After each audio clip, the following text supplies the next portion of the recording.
இவ்வளவு ஷார்ட் டைம்ல ஒரு நெசசிட்டி என்ன, ஸ்போர்ட்ஸ் வந்து நார்மலான ஒரு விஷயம் இல்லைன்னு காமிக்கிறதுக்கு இவ்வளோ ஸ்ட்ரகிள்ஸ் நீங்க பார்த்துருக்கீங்க. அண்ட் ஆல்சோ நீங்க சொன்னீங்க அத்லெட்டிக்கு புரிய வைக்கிறதுக்கே இவ்வளோ டைம் எடுத்திருக்கு இல்லையா? ஸோ இப்போதைய மார்க்கெட்டுக்கு இந்த பிசினஸ், நீங்க பண்ற இந்த பிசினஸ் எவ்வளவு புதுசு, இதை இன்னுமே இம்ப்ரூவ் ஆகணும்னா என்ன மாதிரி ஐடியாலஜி நீங்க இப்போ பண்ற மாதிரி ஐடியால இருக்கீங்க?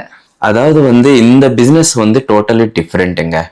ஓகே, இப்போ நீங்க இந்த பேட்மிண்டன் கேம்னு இல்லை, எந்த கேம் எடுத்துக்கிட்டாலும் ஒரு இன்டர்நேஷனல் டோர்னமெண்ட் நீங்க பாத்தீங்கன்னா எல்லாமே ஒரு ப்ரொபோஷனல் செட்டப்பா இருக்கும். ஓகே, அதுலதான் எல்லா பிளேயர்ஸும் விளையாடுறாங்க. பட் ரெகுலர் பேசிஸ்ல, டெய்லி பேசிஸ்ல அவங்க பிராக்டிஸ் பண்ணும்போது அதே ஃபெசிலிட்டி அவங்களுக்கு இருக்கா? அப்படி விளையாடினாதான் அவங்க வந்து இன்ஜுரி இல்லாம விளையாட முடியும். கரெக்டுங்களா? சோ இதுக்கு நம்ம ஊர்ல பேசிக்கா கட்டுற அகாடமில அந்த ஃபெசிலிட்டி எப்படி கொடுக்கறது, இதுதான் ஐடியாலஜி.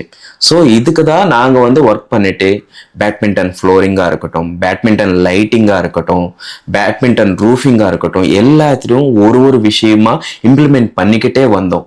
இன்னைக்கு வந்து ஒரு லைட்டிங் வந்து ஒரு லக்ஸ் லெவல்னு சொல்லுவாங்க. இவ்வளோ வெளிச்சத்துலதான் விளையாடணும் அப்படின்ற ஒரு கணக்கெல்லாம் இருக்கு. ஸோ இந்த ஃப்ளோரிங்ல தான் நீங்க விளையாடணும் அப்படின்னு ஒரு கணக்கு இருக்கு. ஸோ இந்த டெம்பரேச்சர் இவ்வளோக்குள்ள இருக்கணும். ஒவ்வொரு ஸ்போர்ட்டுக்கு ஒவ்வொரு மாதிரி இருக்கு.